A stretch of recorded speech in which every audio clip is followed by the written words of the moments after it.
Сөз Қазақстан Республикасы парламенті мәжілісіндегі Республика партиясы фракциясының жетекшісі, Конституциялық комиссия мүшесі Айдарбек Асанұлы Қожанзаровқа беріледі.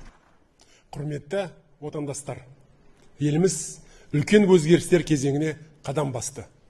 Біз алдағы ондаған жылда ауқымды түрде жүзеге асатын шешімдерді қабылдап жатырмыз. Ата заңның жаңа жобасын бекіту тек заңдық қажеттіліктен туған жоқ. Бұл қоғамның әділдік пен заманауи басқаруға сұранысына берілген нақты жауап. Реформалардың бағыты анық және түсінікті. Біз саяси жаңғыртудан жаңа экономикалық моделге өтеміз. Бұл өзгерістер күшті, еркін технологиялық экономикасыз мүмкін емес екенін түсінеміз. Сондықтан жаңа конституция жобасында білім, ғылым және инновацияға басымдық бердік. Мұның барлығы отандық кәсіпкерлер мен шетелдік инвесторларға нақты бағдар көрсетеді. Бизнестің рөлі маңызды. Азаматтардың өзі ынтасымен кәсіп ашып, жаңа жоба бастауы елдің дамуына алға басатын негізгі күш.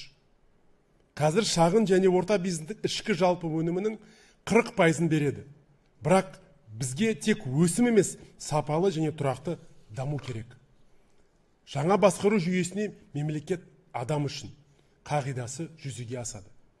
Әр адам еркін жұмыс істеп, өз кәсібін кедергісіз жүргізе алады. Енді заңдарда кәсіпкерлердің жағдайын кері әсер ететін нормалар жүрмейді. Мемлекет пен бизнес серіктес ретінде жұмыс істейді. Бұл экономикадағы заң мен тәртіп қағидасының нақты көрінісі. Біз цифрлық мемлекет құрамыз. Жасанды интеллекттің енгізу және толық цифрландыру жай ұран болып қалмайды. Бұл ұлттық идеологияның өзегі және экономикалық моделінің негізі. Алғаш рет жеке цифрлық деректерді қорғау нормасын конституциялық деңгейде бекітеміз. Финтех пен стартапқа жаңа жол ашамыз. Бюрократиялық кедергілер шенеуніктер емес, алгоритмдер жояды. Мұндай цифрлық ашықтыққа жаңа инвестициялық кезеңді толық іске қосуға негіз болады. Біз сапалы инвестицияға ұмтыламыз. Ол шикізатты терең өңдеуге, индустрияландыруға және жоғары технологиялық өндірістерді бағытталады. Негізгі басымдық мұнай химияға, металлургияға және агроөнеркәсіп кешеніне аударамыз.